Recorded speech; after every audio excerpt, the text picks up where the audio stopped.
Bonjour à toutes et à tous, bienvenue pour ce troisième opus de notre série de webinaires sur le New Space, sur les opportunités et les enjeux autour de cette activité concernant le traitement des données et des contenus géospatiaux. Pour ce troisième euh, webinaire, nous allons partir à la conquête de Mars avec Antoine Lavelle, qui est le CIO de Squadron System. Mais avant de lui passer la parole, je vais vous rappeler quelques petits éléments, non seulement concernant cette série de webinaires, pour rappeler que l'objectif de ces séminaires, c'est de fédérer un écosystème autour du spatial et plus spécialement de sensibiliser sur tous les enjeux du New Space, donc du traitement de la donnée issue des grands programmes européens, que ce soit sur le traitement d'images satellitaires ou sur de la géolocalisation. C'est de favoriser cette émergence et croisement de filières pour initier, comme notre métier le veut en tant que pôle de compétitivité, l'accompagnement sur des projets innovants dans le domaine. Pour les habitués, on est déjà à la troisième édition, donc on a déjà eu une présentation sur la plateforme web Mundi Web Service, portée par Atos. On a eu aussi une présentation des technologies et des évolutions autour des planétariums et des dômes, et de voir qu'il y avait possibles ouvertures et de collaboration dans ce secteur-là à terme. Aujourd'hui, on va aborder la question de la conquête un peu spatiale et surtout de voir par le prisme d'innovation dans l'exploitation, soit sur la Lune ou le cas échéant sur Mars, comment on peut aussi booster son innovation en interne. Donc c'est Antoine Level qui abordera cette question-là.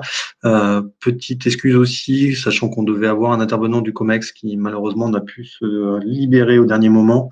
Mais bon, le COMEX étant un peu la cerise sur le gâteau, c'est surtout Antoine qui porte la démonstration du sujet. Donc, on aura plus de plaisir encore à avoir Antoine plus largement. Dans les perspectives, donc les rendez-vous sont chaque dernier mardi du mois.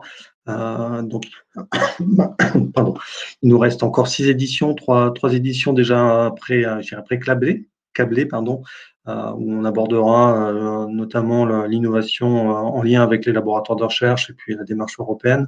On abordera aussi l'intégration du secteur spatial, notamment pour des startups ou des porteurs de technologies innovantes, et puis essayer d'avoir une vision un peu plus fictionnelle, peut-être pas si fictionnelle que ça, mais en tout cas anticiper peut-être à plus long terme ce que sera l'espace de demain, notamment autour de la servicialisation.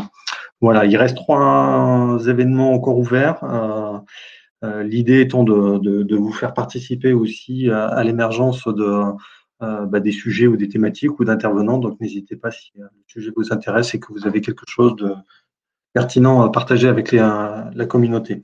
Donc, c'est un séminaire payant, comme vous le savez. L'idée étant aussi de favoriser la dynamique autour du booster Centaura. Comme vous savez, le booster est une initiative pilotée par Minalogic en lien avec Dotpol et Cluster, et notamment sur la partie spatiale avec le Centre spatial universitaire de Grenoble et le Aerospace Cluster Auvergne-Rhône-Alpes. L'idée étant de faire en sorte que cette communauté gagne en visibilité, d'où la démarche aussi de rendre payant à la fois l'inscription, la possibilité d'assister au webinaire, mais aussi dans l'idée de sponsoriser un événement en particulier. Donc, il vous donne pour un coût hors taxe de 500 € la possibilité d'être associé à notre newsletter, landing page sur le site web, et puis une présentation de 5 minutes sur une offre de service qui peut intéresser dans le cadre du New Space.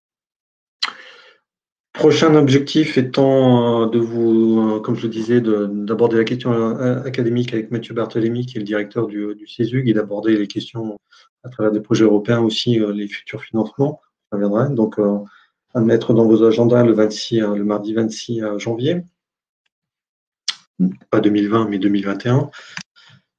Et aborder en termes d'actualité, revenir sur, je vous en avais parlé le mois dernier, le lien avec UFO Project, donc qui est un projet européen dans lequel Minalogic est partenaire, qui a été doté d'un financement de 3,6 millions au niveau de l'Union européenne, donc il y a un projet qui est piloté par Aerospace Valley, nos collègues du spatial à côté de Toulouse. Et donc, le budget est réparti en deux principes, sachant que on est dans un mode de cascade funding, donc 3 millions qui vont être alloués et redirigés vers du financement direct vers les entreprises, les PME, et 600 000 qui est réservé à l'animation de l'écosystème par le consortium et donc par l'organisation, que vous avez peut-être déjà pu y assister aux sessions d'idéation, à la communication et à la mise en place des appels à projets. Sachant que le projet se répartit en deux appels, un qui est ouvert depuis le 27 novembre et qui sera ouvert jusqu'au 18 février 2021, et un deuxième appel qui sera ouvert en fin d'année 2021. Sachant que pour le profil école, 1 500 000 euros est alloué pour des aides directes aux entreprises. Présenter très rapidement les possibilités de financement. Donc, c'est une étude de faisabilité, un démonstrateur ou une étude de marché qui peuvent être intégrés dans les projets déposés, sachant que pour chacune, pour la faisabilité, on est sur des délais de 3 à 6 mois de réalisation, sur un démonstrateur entre 6 et 12 mois, et pour les études de marché entre 3 et 8 mois. L'idée étant de favoriser l'émergence de plusieurs projets. Donc, pour donner un titre indicatif sur un montant de 1 500 000 euros estimé, on a au sein du consortium évalué à une répartition à peu près de 400 000 euros sur les études de faisabilité, 850 000 euros affectés sur les démonstrateurs et 250 000 sur les études de marché, ce qui représente à peu près 14 entreprises pouvant être concernées sur un projet de faisabilité, 15 sur un démonstrateur et 12 sur une étude de marché. Donc, globalement, l'objectif est de faire en sorte qu'il y ait un maximum de ces représentants qui soient un français et deux, surtout, d'Auvergne-Rhône-Alpes. Donc, à vos claviers, et surtout, n'hésitez pas à revenir vers nous pour avancer si des sujets vous intéressent. À titre indicatif aussi, les montants que vous pouvez obtenir à travers ces différents types de dossiers. Pour la faisabilité, on est sur une contribution qui peut monter jusqu'à entre 10 000 et 30 000 euros maximum. Pour un démonstrateur, jusqu'à 60 000 euros par SME, et pour études de marché, 1 000 euros. Sachant qu'on a aussi un plafond qui est de 60 000 pour la faisabilité, de 150 000 pour un démonstrateur et de 40 000 pour une étude de marché. Donc, pour un démonstrateur, par exemple, on pourra avoir entre 2 et 3 sociétés qui peuvent être financées à hauteur de 50 000 euros, par exemple, si elles sont à 3.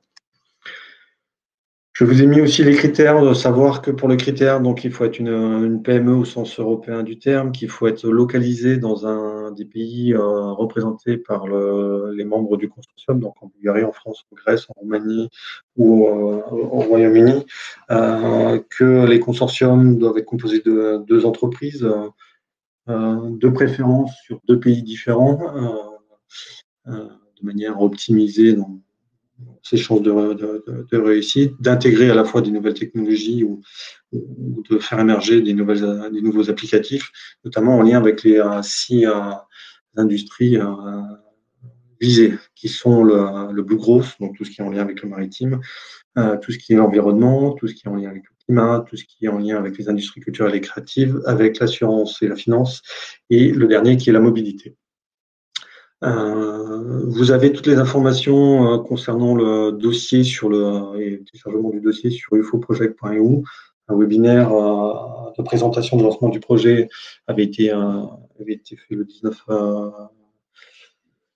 novembre. Du coup, vous avez la possibilité de retrouver toutes ces informations de manière détaillée, et le dossier doit être déposé en anglais, sachant que celui-ci doit être déposé, comme je le disais tout à l'heure, avant le 18 février. Il est envisagé aussi une journée de matchmaking avec les membres du consortium, a priori le 20 janvier. Je dis a priori parce que la date est en train d'être finalisée, c'est ce vers quoi on s'oriente, donc il peut vous permettre déjà soit de finaliser de boucler votre montage de dossier avec l'identification d'un partenaire que vous aimeriez trouver à travers le réseau des membres du consortium. ça, c'est pour présenter soit ce que vous pouvez apporter dans le cadre d'un projet, soit vous avez un projet, vous recherchez un partenaire bien identifié en termes de compétences. Et donc là, on peut, par le biais du consortium, vous aider sur ces points-là. Et le cas échéant, si ce n'est pas pour le 18 février, ça sera pour le deuxième appel à projet. Voilà pour les informations importantes concernant l'appel à projet. Vous pouvez trouver aussi des éléments concernant les dépenses éligibles qui sont relativement classiques. Je vais passer très vite de manière à laisser davantage de temps de parole à Antoine et parce que j'ai aussi pas mal d'informations à vous transmettre.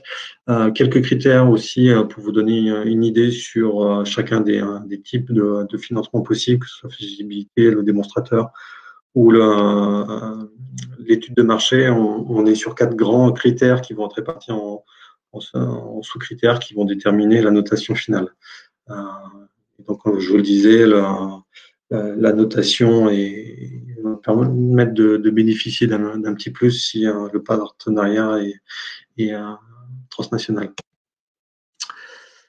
Voilà, ça c'est un petit récapitulatif très rapide sur l'appel à projet. Donc voilà, si vous avez la moindre question sur le projet UFO, je vous invite à aller sur le site ufoproject.eu ou revenir vers moi ou ma collègue Laure Quintin, avec qui on est directement impliqué dans le projet.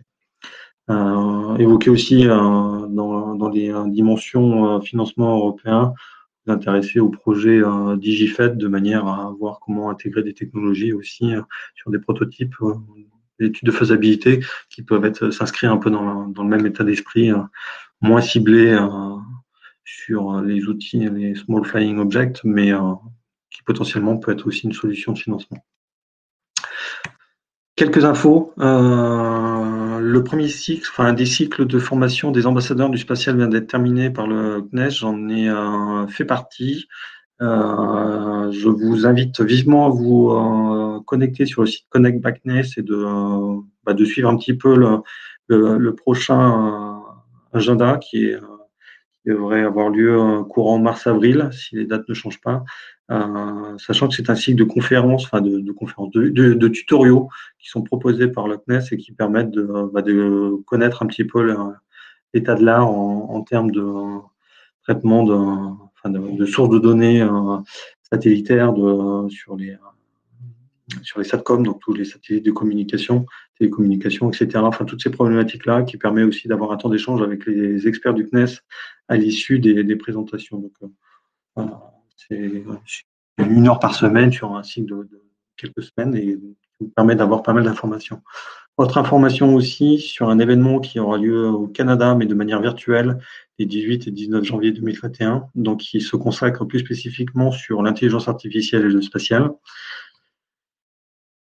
Autre information aussi, vous indiquer qu'il y a plusieurs appels à projets qui devraient émerger ou qui sont déjà ouverts dans les 3 mois à venir.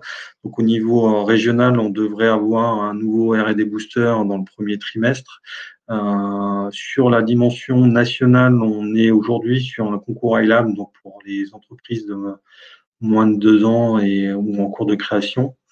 Concours Innov qui devrait aussi être ouvert dans le premier trimestre avec une thématique qui sera dédiée au spatial, comme il pouvait y avoir déjà un concours sur la saison 5 et la saison 4, je crois. Annoncé, mais pas encore ouvert, même si on connaît déjà la date de fermeture, ce qui est assez surprenant. L'appel à projet au niveau de l'ANR sur l'Astrid, donc ça c'est pour l'accompagnement des projets dual sur le militaire et le civil. Et sur la partie européenne, on fera un focus certainement en mois de janvier avec le CESUC sur les opportunités, un peu en lien aussi avec l'Europe, donc évoquer sur cette dimension-là évidemment l'incontournable ESA. Peut-être qu'Antoine on touchera 2 mots tout à l'heure par rapport à sa démarche, mais l'ESA lance aussi régulièrement des open calls ou des appels à expertise sur certains sujets. Évoquer aussi les possibilités d'être accompagné en tant qu'accélérateur via les ABIC, qui est l'accélérateur de l'Agence européenne spatiale. Évoquer aussi le fait qu'il y a un fonds sur la défense européenne, donc c'est une initiative qui était plutôt comment dire, frileuse au niveau de l'Europe et qui s'est lancée depuis un peu plus d'un an maintenant et qui permet aussi d'avoir des financements en lien avec la stratégie militaire européenne. Et surtout à venir des appels à projets pour l'accompagnement direct pour les PME sur de l'EIC accélérateur, donc du financement subvention, voire avec possibilité de faire entrer des investisseurs dans l'entreprise. Et des programmes dont on parle peu, mais qui peuvent être toujours aussi intéressants, les Eurostars, donc qui sont des appels aussi qui permettent des collaborations européennes bilatérales, avec le minimum dans le consortium et de 2 entreprises, sur des financements non thématisés, mais pertinents pour le coup en termes de financement, et surtout de présenter un petit peu les orientations au niveau d'Horizon Europe, et plus particulièrement dans le pilier 2, cluster 4, pour regarder la terminologie européenne, qui intègre dans ce cluster le digital, l'industrie et le spatial. Donc de nombreux sujets, appels, open call devraient être annoncés autour des thématiques du spatial. On est en train de regarder ça et donc on vous fera certainement une première présentation des champs attendus en termes de financement. N'hésitez pas aussi si vous avez moindre questions ou même certains projets sur lesquels vous voulez vous investir au niveau de l'Europe. Dans les dernières informations, vous dire aussi qu'il y a une consultation par la Commission européenne sur l'observation des océans et sur la responsabilité partagée en termes de pollution et de gestion de l'écosystème marin. Vous pouvez contribuer en fonction de vos capacités à apporter des solutions, des services autour de cette thématique-là. Je vous ai mis le lien. Si moindre info, idem, n'hésitez pas à revenir vers moi. Et avant de passer la main à Antoine sur la partie martienne, petite escale sur la Lune, ou si peut-être un peu utopiste de rêver à Lune ou vie sur Lune ou vie sur Mars, la réalité fait quand même que ces sujets sont pas si lointains et si anodins que ça, puisque, vous le savez, il y a 2 jours, la mission chinoise est revenue avec des échantillons lunaires. Et comme vous le savez certainement, la Chine a envoyé aussi cet été une sonde avec un robot pour aller sur Mars, donc pour réaliser la même chose que ce qu'a fait les Américains sur la Lune en plusieurs dizaines d'années, et eux veulent le faire en une seule mission. Donc c'est d'aller sur Mars, observer, déposer un robot et revenir avec quelques échantillons martiens. Donc, qui dit Mars dit sujet du jour, et je vais passer la main à Antoine. Je vais te laisser te présenter un petit peu ta vision des choses et ton expérience autour de la conquête de Mars, et de voir comment concrètement ce que ça apporte pour l'entreprise de Squadron System. Bonjour à tous, merci David. Bonjour à tous, ça me fait déjà très plaisir d'être ici avec vous. Moi, je suis Antoine Level, je suis le cofondateur et président de Squadron System. Squadron System, on est une société qui s'est créée à Grenoble en 2014 et on fait des drones. Alors d'abord sur Terre, pour tout type d'usage. On a commencé en 2014 pour des suivis de sportifs en action. On a pivoté et on s'intéresse maintenant plutôt à l'utilisation de drones pour des usages industriels. Et notre fil conducteur, c'est de rendre les drones le plus simple possible à l'utilisation, ce qui passe par tout ce qui est intelligence et autonomie de navigation. Et on est membre de Minalogic depuis le début. Voilà. Et on s'est intéressé un petit peu à la robotique, ou je dirais à la dronique pour l'exploration spatiale et pour Mars. De manière un peu opportuniste, parce que l'Agence spatiale européenne lance des projets de manière très régulière, chose qu'on ne regardait pas forcément. Et cet été, on a découvert qu'il y avait un projet aérobot pour tester la faisabilité d'un drone pour aller explorer Mars. Et donc, on s'est intéressé grandement au sujet pendant quelques mois cet été. On s'est rapproché d'acteurs comme le COMEX, qui devait être présent aujourd'hui, qui n'y est malheureusement pas, de Airbus Defence and Space, du CNES. Donc on a pu consolider un certain nombre d'informations. On a fait des propositions à l'Agence spatiale européenne pour pouvoir mener ce projet-là. Et le but de la présentation, c'est de vous partager un petit peu ces éléments. pourquoi la conquête de Mars par un drone, quels sont les challenges qu'on a identifiés, comment on propose de les résoudre, et surtout qu'est-ce que ça peut nous apporter par rapport aux autres activités qu'on a sur Terre. Donc déjà, peut-être un petit mot pour expliquer pourquoi explorer d'autres planètes avec des vecteurs aériens peut avoir un intérêt. Tout simplement parce que ça fournit une nouvelle dimension pour explorer ces planètes-là, qui permet de s'affranchir de contraintes qu'on va avoir sur le sol, ce qui va permettre de couvrir beaucoup plus de distance, beaucoup plus d'espace. Donc d'aller explorer, je dirais, de manière plus efficace et plus rapide par rapport à des robots terrestres, et ça permet aussi de faire des images aériennes avec une meilleure résolution que si on avait un shuttle en orbite autour de la planète. C'est un sujet qui a été regardé déjà il y a quelques dizaines d'années, l'exploration de planètes en utilisant des moyens aériens comme les drones. Il y a une quinzaine d'années, quand l'étude avait été faite, il avait été jugé que la technologie n'était pas assez développée, pas assez mature pour que ça puisse donner lieu à des expérimentations et à des explorations par drone. Ce qui s'est passé depuis une quinzaine d'années, c'est que les technologies drones sur Terre se sont énormément développées, se sont démocratisées, sont miniaturisées, sont fiabilisées. Et c'est pour ça que depuis, je dirais, quelques années, on voit des initiatives poindre leur nez. La plus récente et la plus connue est certainement le drone Ingenuity, qui a décollé au sein de la fusée Atlas le 30 juillet dernier, qui est en route pour aller sur Mars. Donc, qui est un drone qui a été conçu par le laboratoire JPL de la NASA. Et j'y reviendrai. Donc tout ça pour dire que ces explorations d'autres planètes par des drones, ce sont des sujets qui ont occupé beaucoup d'agences et beaucoup de sociétés depuis une dizaine d'années. Je vous présente quelques photos qui sont des photos qu'on a réussi à récupérer de projets de différents prototypes. Donc vous avez alors je vais passer avec le pointeur qui permet de le partager. Cette première photo ici, c'est un multicoptère avec un contrat rotatif qui a été mis au point en 2004 pour étudier la faisabilité. Donc ça, c'est des travaux qui ont été menés notamment par Airbus Defence and Space. Vous voyez ici des prototypes ou des concepts plutôt qui ont été imaginés par le CNES et des équipes du CNES. Et des concepts aussi d'hélices, parce que comme on va le voir, il y a une grosse problématique autour de la propulsion pour pouvoir porter une charge utile sur une atmosphère qui n'est pas l'atmosphère terrestre. Donc je vais pas pour vous parler d'exploration de la Lune par drone, tout simplement parce que faire voler un drone sur un astre qui n'a pas d'atmosphère n'est pas possible. Donc c'est ce que j'ai clarifié dès le départ avec David en disant je vais parler que de Mars. Alors Mars où on peut transposer à d'autres planètes, mais comme on a étudié un peu plus Mars, c'est ce que je propose de détailler ici. Et il faut voir que Mars n'est pas comme la Terre, comme vous le savez. On n'a pas la même force de gravité, on n'a surtout pas la même atmosphère.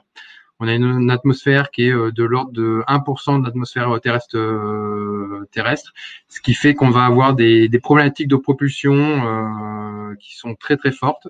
On va faire face à des compositions atmosphériques différentes et on va faire face à des problématiques de radiation et surtout des problématiques de température qui sont beaucoup plus fortes que sur Terre. Donc ça contribue à identifier un certain nombre de challenges techniques ou technologiques qui vont contraindre ces programmes d'exploration martienne par drone. Donc la première contrainte, c'est celle de l'atmosphère martienne. On parle d'une atmosphère qui est de 1%, 1% de l'atmosphère terrestre. Donc pour vous donner un ordre d'idée, 1% de l'atmosphère terrestre, c'est comme si on voulait voler avec un engin à voilure tournante, c'est-à-dire avec des systèmes de rotor à 30 km d'altitude sur la Terre.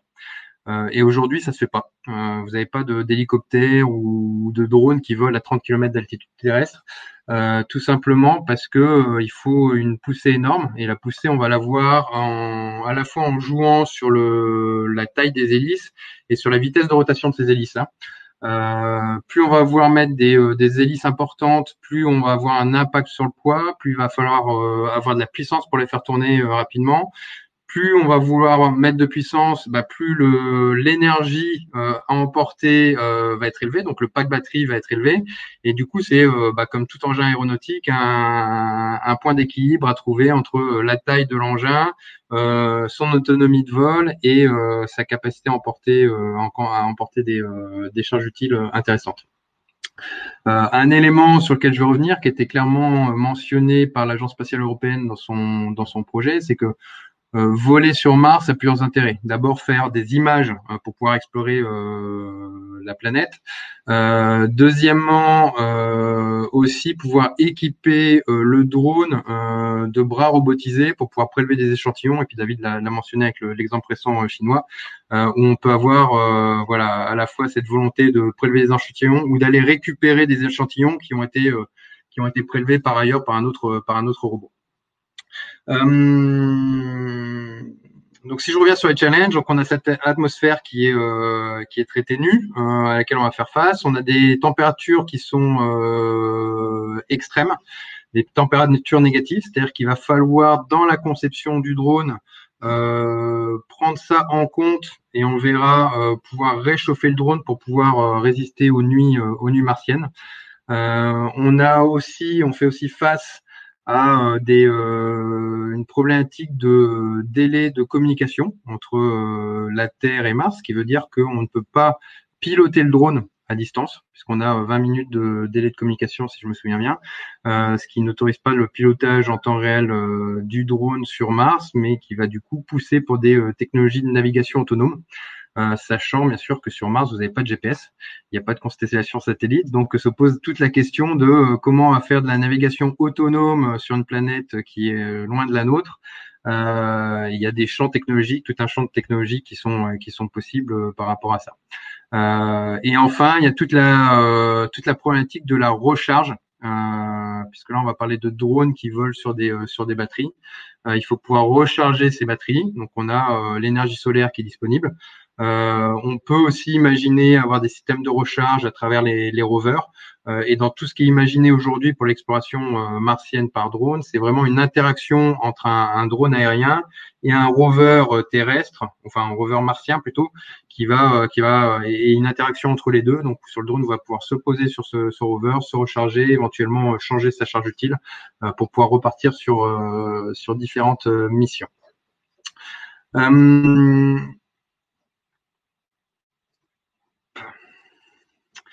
Donc tout ça nous pousse finalement, lorsqu'on va imaginer une solution drone pour pouvoir voler sur Mars, à faire une architecture système et une décomposition pour regarder certains points qui sont très importants. Donc le premier point, c'est tout le système de propulsion.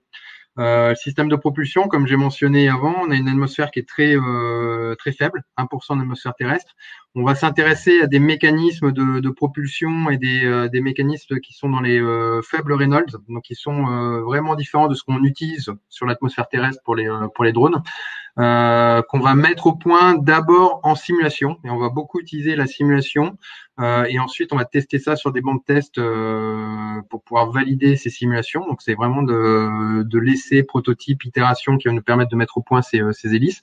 Donc c'est des sujets typiquement sur lequel le CNES travaille, et sur lequel d'autres sociétés travaillent. Mais la propulsion ne se limite pas juste à l'hélice, puisque derrière, il faut pouvoir la faire tourner. Il y a l'architecture même du vecteur qui est à prendre en compte. Donc ici, ce qu'on voit sur les photos que je vous montre, c'est l'architecture qui a été retenue par le JPL pour le drone Ingenuity, qui est un contrat rotatif, donc deux hélices qui tournent dans des sens inverses, mais on peut avoir une architecture avec quatre hélices, comme on voit de manière plus classique sur les drones, ou des architectures un peu plus compliquées, chacun ayant des pour et des contre. L'un des points importants aussi, c'est que ces moteurs qui vont entraîner la rotation des hélices dégagent une chaleur, et que cette chaleur, il faut pouvoir l'évacuer. Et là encore, comme l'air martien est très faible, se pose la problématique de pouvoir dissiper cette chaleur-là. Donc il y a pareil des sociétés qui sont spécialisées dans la conception de moteurs à très haut rendement. Mais ça, c'est un point important qui est pris en compte dès le design et qu'il va falloir pouvoir valider lors de la conception et du développement de la machine. Le deuxième élément important est celui de la gestion de l'énergie et la solution de la batterie. On part plutôt sur des batteries électriques, mais qu'il va falloir recharger. Donc tout le système de recharge, on peut imaginer, et il existe aujourd'hui des solutions qu'on utilise sur Terre, qu'on peut facilement transposer sur Mars, à la fois de la recharge solaire, c'est-à-dire on va devoir immobiliser le drone pendant un certain temps pour pouvoir le recharger batterie avant de repartir. Une recharge par interaction sur le rover, donc en venant sur une station de charge. Imaginez ou bien un remplacement de batterie ou bien une recharge par conduction ou par induction, ou bien même une solution qui peut être un fil relié au rover, d'avoir une coordination à la fois entre le rover et puis le drone aérien pour pouvoir explorer la planète. Il est directement lié à l'énergie embarquée dans le drone, c'est aussi celui de la température. Comme on a des nuits pendant lesquelles il va faire moins 90 degrés, il faut qu'on puisse garder l'électronique de bord et un certain nombre de composants au chaud. Donc, on va utiliser une partie de cette énergie-là pour garder ces éléments au chaud. À titre d'exemple, sur le drone Ingenuity, 2/3 de la capacité de batterie qui est embarquée dans le drone ne sert qu'à chauffer le drone. Donc, à pouvoir résister à ces très faibles températures. Bien sûr, lors de tout ce process de développement et de design, on fait un focus très très fort sur la charge des différents éléments. Le poids embarqué est léger au maximum le drone pour pouvoir lui permettre d'avoir une autonomie, tout en maintenant en tête toutes les contraintes qui sont liées au spatial. Donc on va avoir ce drone qui est soumis à d'énormes contraintes de vibration, à la fois pendant le voyage pour atteindre Mars, et notamment dans les phases de décollage et d'atterrissage, mais aussi parce que là encore, comme l'atmosphère est très ténue, toute l'énergie qui peut être absorbée par l'air ambiant et qui va atténuer les vibrations ne va pas être aussi présente sur Mars, et donc on s'attend à avoir des phénomènes de vibration beaucoup plus poussés qui peuvent impacter la centrale inertielle et la perception des capteurs lorsque le drone va voler en environnement martien. Et enfin, le dernier point qui est pas des moindres, c'est tout le système d'interaction avec le rover terrestre, enfin le rover martien. Comment on va interagir avec lui, où est-ce qu'on va venir se poser ou pas sur lui, qui induit une complexité supplémentaire à la fois sur le drone, mais aussi sur le rover. Qui induit des risques aussi supplémentaires. Et pour illustrer ce propos, la NASA, sur le drone qu'ils sont en train d'envoyer sur Mars, a fait le choix de ne pas avoir d'interaction, suite au premier décollage du drone entre le drone et le rover. C'est-à-dire que le drone est aujourd'hui dans le rover, l'ensemble va atterrir sur Mars. Le rover va lâcher le drone à un moment et va partir, et le drone ne reviendra jamais près du rover parce qu'il y a le risque de collision, le risque qu'il y a un impact entre le rover et le drone est perçu comme étant trop fort pour pouvoir faire partie de la mission qui est en cours. Voilà, je passe. Il y a d'autres éléments, les éléments de radiation, de protection CEM. Il y a les éléments aussi de poussière martienne. C'est un sujet qu'on a identifié, mais sur lequel on n'a pas encore assez de recul. Ces poussières sont très très petites. Et on pense qu'elles peuvent être abrasives par rapport aux hélices et du coup avoir un impact aussi sur l'usure et sur le comportement du drone dans le temps. Voilà. Ensuite, il y a tout un volet sur le contrôle autonome du drone. Alors, comme je disais, on a des délais de communication qui sont de l'ordre de 20 minutes entre Mars et la Terre. Donc, il faut imaginer un système qui puisse être complètement autonome. Sans possibilité d'intervention à quelque moment que ce soit pour pouvoir prévenir une défaillance du drone ou prévenir une situation qui n'était pas prévue dans le système de contrôle du drone. Et ça, c'est une des grosses différences par rapport à l'utilisation de drones aujourd'hui sur Terre, où on a toujours ou quasiment toujours un superviseur ou un télépilote ou quelqu'un qui, même si le drone évolue de manière autonome, peut au moins reprendre le contrôle sur la mission, peut faire en sorte que le drone s'arrête, se pose ou change de position par rapport à des événements qui peuvent être imprévus. Donc le contrôle autonome va passer à la fois par le choix des bons capteurs sur le drone, des capteurs qui vont lui permettre de percevoir son environnement, qui vont lui permettre de se localiser par rapport à cet environnement. Donc, ça peut être des capteurs de vision avec de la reconnaissance, ça peut être des capteurs de positionnement radio. Là encore, on peut pas utiliser du GNSS puisqu'on n'a pas les constellations satellites autour de Mars. Mais il y a un certain nombre de choses qu'on peut utiliser et penser à interagir aussi avec le rover pour pouvoir effectuer ça. Les aspects vibratoires que je mentionnais tout à l'heure, donc les hélices tournent, génèrent des vibrations. Ces vibrations sont moins absorbées par l'air puisqu'on a moins d'air autour du drone, et ces vibrations peuvent venir perturber ou créer des interférences sur les capteurs, notamment la centrale inertielle. Donc ça, ce sont les sujets qu'il faut prendre en compte aussi dans ces contrôles. La partie communication et command and control. Où est l'intelligence de vol? Est-ce qu'elle est dans le drone? Est-ce qu'elle est dans le rover? Comment se passe la communication entre le drone et le rover, puis la Terre?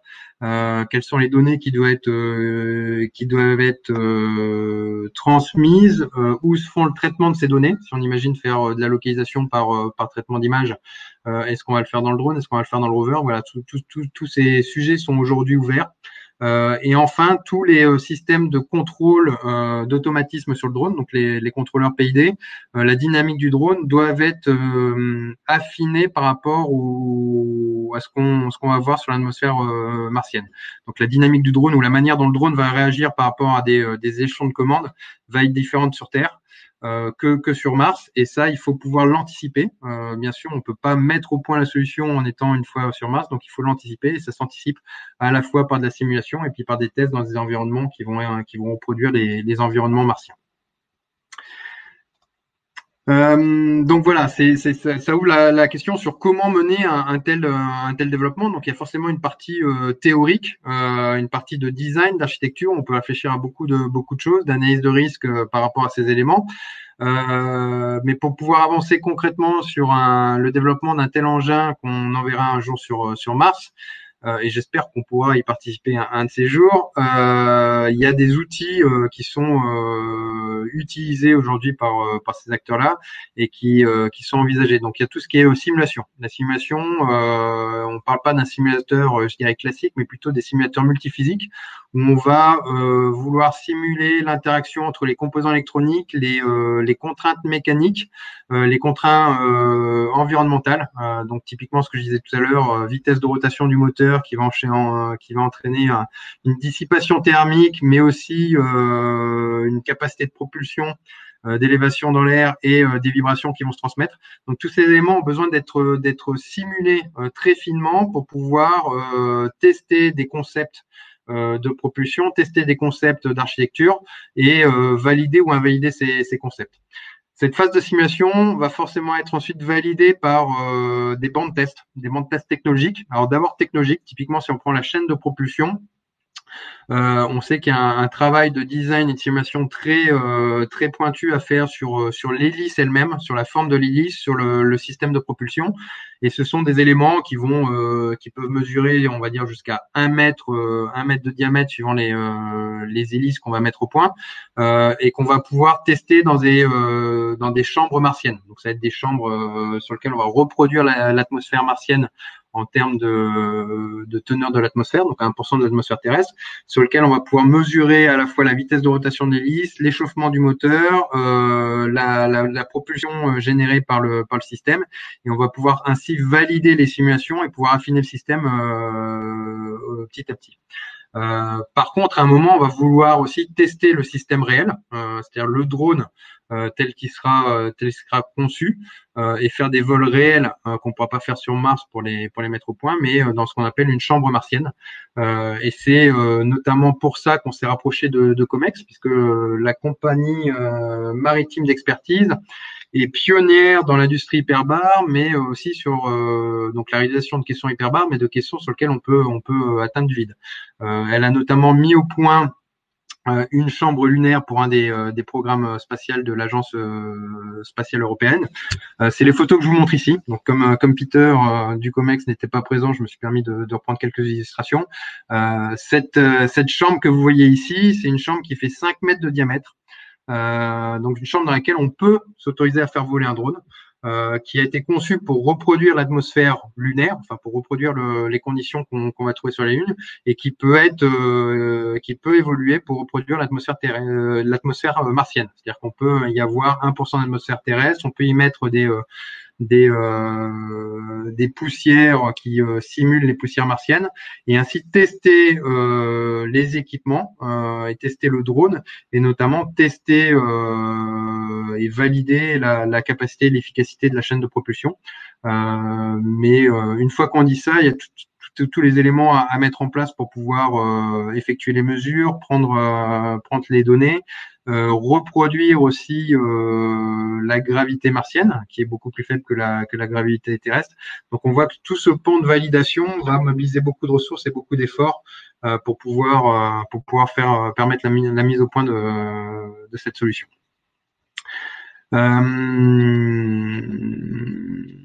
Voilà, pour conclure un petit peu la présentation, je voulais faire un petit focus sur le drone qui est aujourd'hui en voyage spatial en direction de Mars.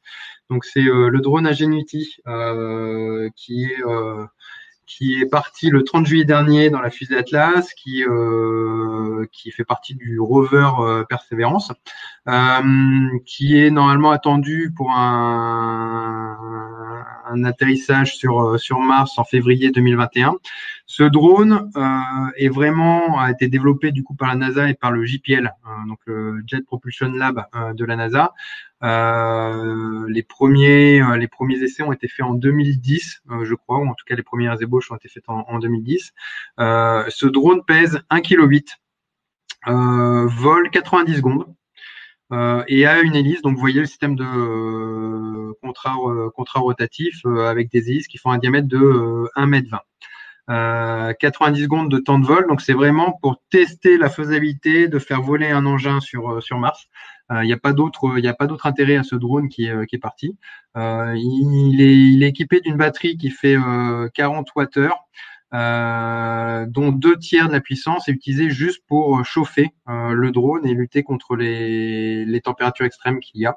La recharge ici se fait par un panneau solaire que vous voyez tout au-dessus du drone et donc il vole 90 secondes mais il a besoin d'une journée entière de recharge à travers le soleil pour pouvoir repartir. Et l'idée c'est de pouvoir faire voler ce drone là en faisant faire des bonds de quelques centaines de mètres en 90 secondes jour par jour et tester un peu la résistance et le comportement de ce drone là en conditions martiennes. Toute l'architecture du drone est vraiment pointue, c'est-à-dire que vous allez retrouver au centre toute l'électronique de vol, électronique de contrôle, les capteurs, entouré ensuite des batteries. Alors pourquoi? Parce que les batteries, elles vont dissiper de la chaleur, vont permettre de chauffer un peu cette électronique, équipé du système de chauffage aussi pour maintenir l'ensemble à température et isolé thermiquement aussi par rapport à l'environnement extérieur, non pas par un gel isolant comme c'est d'habitude utilisé, mais plutôt par du CO2 parce qu'il est plus léger. Donc on a vraiment une prouesse technologique, je dirais, entre les capacités de vol, l'électronique embarquée et puis le poids et l'envergure de la machine. Voilà les éléments que je voulais partager avec vous. Un petit mot peut-être pour terminer, parce que David me l'a demandé, c'est en quoi des programmes comme cela ou des projets comme cela peuvent nous aider sur des autres projets qu'on a sur Terre. Je dirais que c'est vraiment lié au fait qu'on va pousser très très loin tous ces systèmes de simulation, de développement, de navigation autonome sans capteur, de protection par rapport à des défaillances potentielles de vol vont nous faire monter en expertise et vont nous faire développer des solutions qui sur le côté terrestre vont pouvoir être plus fiables ou plus performantes pour adresser des points d'utilisation toujours plus pointus. Donc je suis à votre disposition maintenant pour répondre à vos questions. Et vous avez juste en bas de ce slide mon adresse email si jamais par la suite vous voulez discuter drone ou bien pour Mars ou bien sur d'autres environnements terrestres. Ce sera avec plaisir. Merci beaucoup Antoine. Donc il y a déjà eu, j'avais pas précisé, mais vous avez possibilité de poser des questions via le chat et non pas en audio. Donc, il y a eu déjà des questions auxquelles tu as partiellement répondu. C'était notamment concernant la question au-delà de l'importance des hélices, quel impact de la température sur l'alimentation? Donc ça, tu avais plus ou moins répondu déjà. Quelle techno en termes de batterie et quelle était l'autonomie de vol? Donc là, tu as répondu à travers l'exemple américain. La taille des PV, je suppose que c'est des panneaux photovoltaïques et de savoir si c'était du photovoltaïque qui est embarqué ou si c'était des stations de recharge fixes ou si vous avez étudié aussi ces questions-là sur la diversité des modes énergétiques. Alors sur la taille des cellules photovoltaïques, vous le voyez sur la photo là, hein, c'est le petit panneau rectangulaire qui est au-dessus des deux hélices. Donc l'hélice fait 1,20 m de diamètre, donc ça, je sais pas, ça doit faire 60 cm à peu près. L'idée de ce drone Ingenuity, c'était vraiment de dire une fois qu'il est sur Mars, il vit sa vie de manière indépendante du robot Perseverance. Parce qu'ils voulaient pas prendre le risque d'une collision ou d'un problème d'interaction entre les deux. Donc ils ont décidé d'avoir ce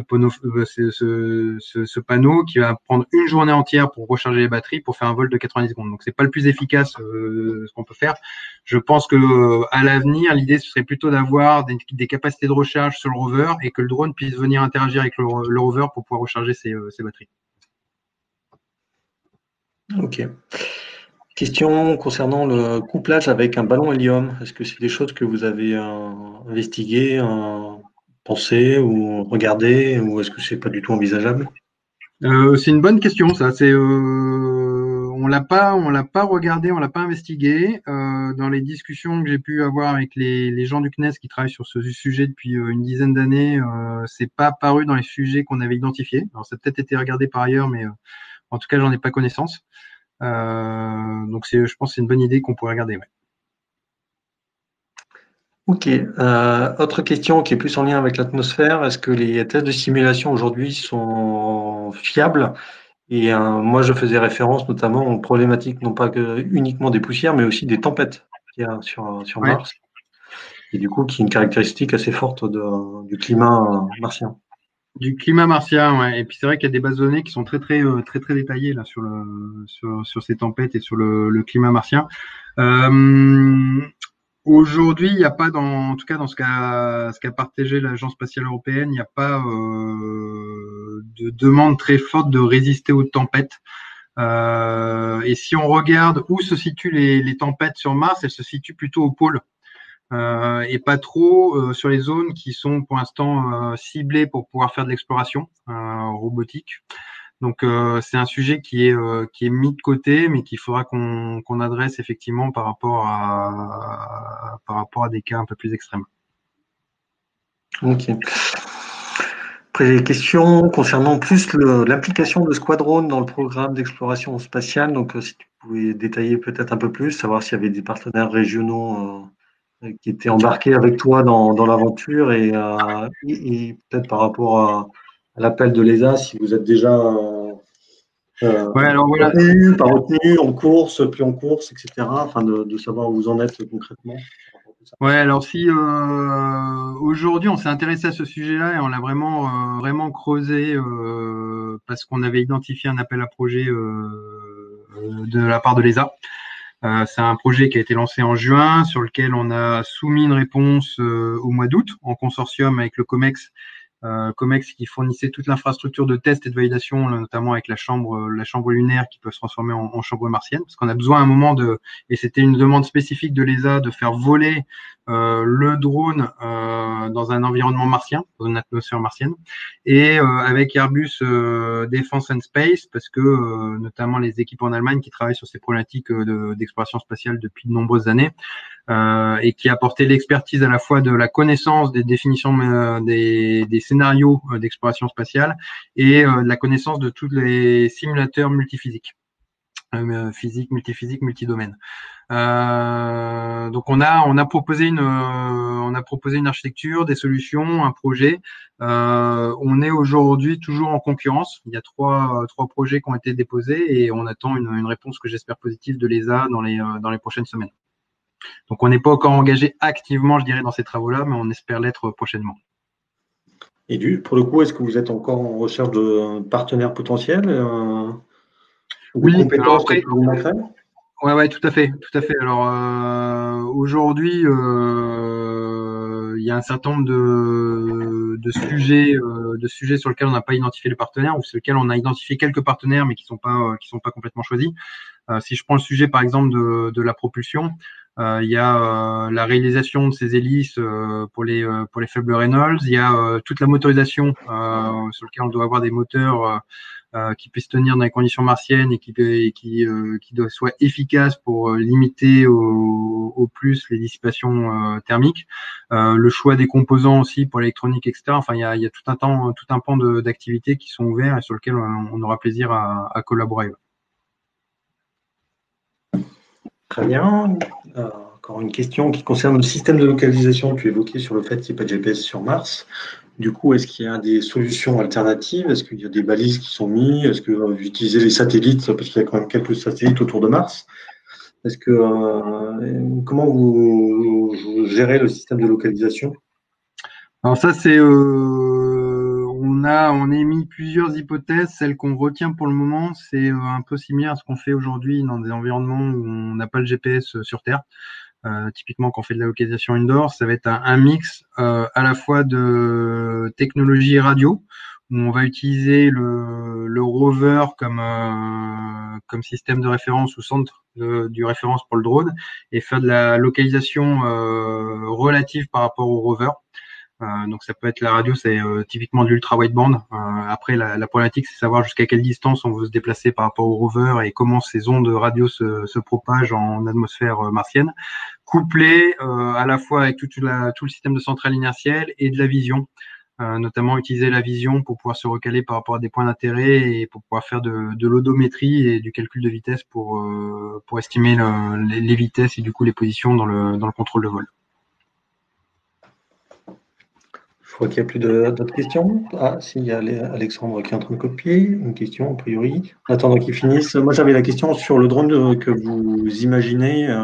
Est-ce qu'il y avait des systèmes peut-être je ne sais pas, de portage ou de prise d'échantillons intégrés sur le drone, ou est-ce que c'est le robot, le rover qui était. Alors en fait, l'Agence spatiale européenne est assez a fait une liste exhaustive de ce qu'elle voulait que le drone fasse. Donc à la fois de la capture d'images très haute résolution, et elle veut un système en fait de charge utile interchangeable pour pouvoir y mettre un système pour aller récupérer des échantillons qui auraient été laissés par un autre robot, ou un système même de pinces robotisées pour aller prélever soi-même des échantillons. Donc voilà, ça c'est les trois charges utiles qui ont été définies. L'architecture nous qu'on propose par rapport à ça, c'est pas forcément du contrat rotatif comme on voit sur la photo. Nous on est plutôt sur les architectures multirotors fixes, donc 4 hélices ou 8 hélices mais en contrat rotatif.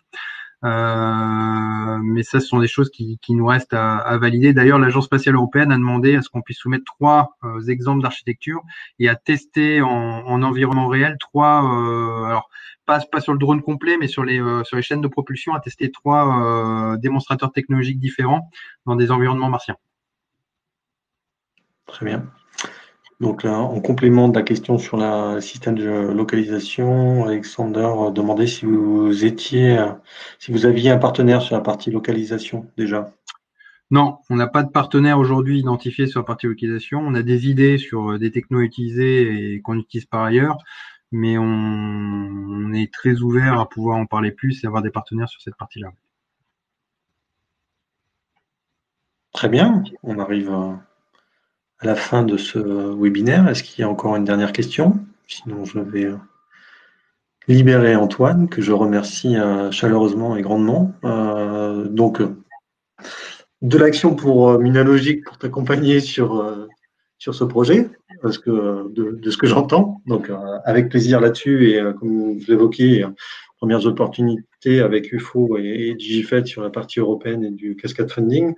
Mais bon, il y a, comme je l'évoquais, il y a aussi plusieurs alternatives, que ce soit régionales, nationales, et par la suite européenne, donc à ta disposition pour en discuter plus longuement et voir ce qu'on peut faire pour t'aider là-dessus. Et puis moi, je vous donne rendez-vous au mois de janvier, donc le 26 janvier, pour un webinaire sur je dirais la collaboration avec le monde académique, notamment avec Mathieu Barthélémy, le Centre spatial universitaire de Grenoble. Et d'ici là, je vous souhaite de merveilleuses fêtes de